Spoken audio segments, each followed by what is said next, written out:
अस्सलाम वालेकुम एवरीवन। जी तो कैसे सब, होपफुली सब ठीक ठाक अपने घरों में सेव, हम भी अल्हम्दुलिल्लाह ठीक ठाक। जी तो आज हम बनाने जा रहे हैं जी गंदम का दलिया, और ये गंदम का दलिया बिल्कुल खीर के जैसे बनेगा और ये रेसिपी बिल्कुल न्यू है, सो कहीं मत जाएगा, मेरे साथ जाएगा। स्टार्ट करते हैं। बिस्मिल्लाहिर्रहमानिर्रहीम। जो भी चैनल पे न्यू है चैनल को लाइक शेयर और सब्सक्राइब कर दें और बेल के नोटिफिकेशन प्रेस कर दें, बहुत शुक्रिया। चलें जी फिर से स्टार्ट करते हैं। सबसे पहले हमने एक अदद कढ़ाई लेनी है, ठीक है। इसमें आपने घी ऐड करना है, ऑयल नहीं। जो भी किसी भी किस्म का आप हलवा बनाएं, दलिया बनाएं, उसमें आप कोशिश किया करें कि आप घी ऐड करें।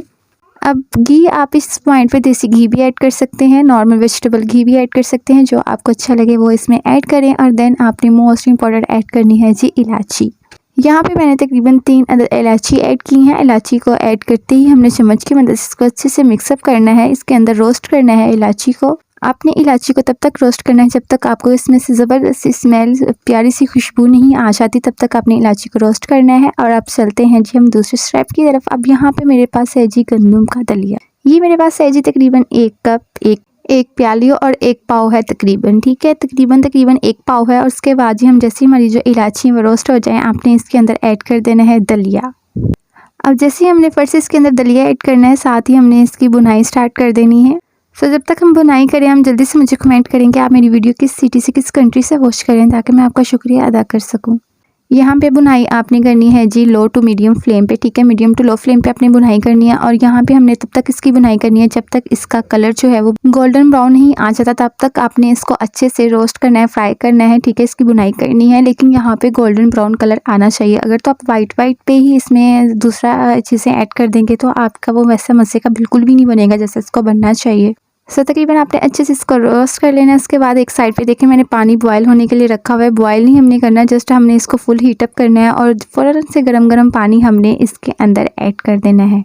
अब यहाँ पे मैं आपको बताऊंगी मैंने गर्म पानी किस लिए इसमें ऐड किया है। गर्म पानी हमने इसलिए ऐड किया है कि जैसे हम इसके अंदर गर्म पानी ऐड करते हैं वो फ़ौरन से पकना स्टार्ट हो जाता है और ये बहुत अच्छा गल भी जाता है, क्योंकि ये बहुत बड़ी से इसके अंदर दाने होते हैं, दादा टाइप इसको मैश किया होता है। सो इसके अंदर जैसे ही हम गर्म पानी ऐड करते हैं फ़ौरन से पकना स्टार्ट हो जाता है और बहुत अच्छा स्मूथली नरम सा गल सा जाता है और बहुत अच्छा खाने में टेस्ट आता है इसका। लेकिन यहाँ पे मैंने तकरीबन इसमें इसी तरह के 2 से 3 बॉल मैंने पानी के ऐड किए थे, ताकि ये अच्छे से गल जाए। और इसको हमने कवर अप करके रख देना है। जैसे ही हमने 2 से 3 इसमें बॉल ऐड पानी के कर देने हैं। उसके बाद ये देखें जैसे पानी तकरीबन कम हो जाए, उसके बाद पक ये बिल्कुल ही सॉफ्ट हो चुका था। लेकिन सबसे पहले आपने क्या स्टेप करना है, आपने इसके अंदर से चम्मच घुमाना है और ये देखें जी इसकी लुक अच्छा खासा ये गल चुका है और बहुत अच्छा स्मूथली मैश टाइप लग रहा था। और आपने अभी इसमें पानी है, अब चाहें तो हल्का सा इसका पानी और जला लें, ख़त्म कर लें, लेकिन उसके बाद आप इसमें दूध ऐड कर दें।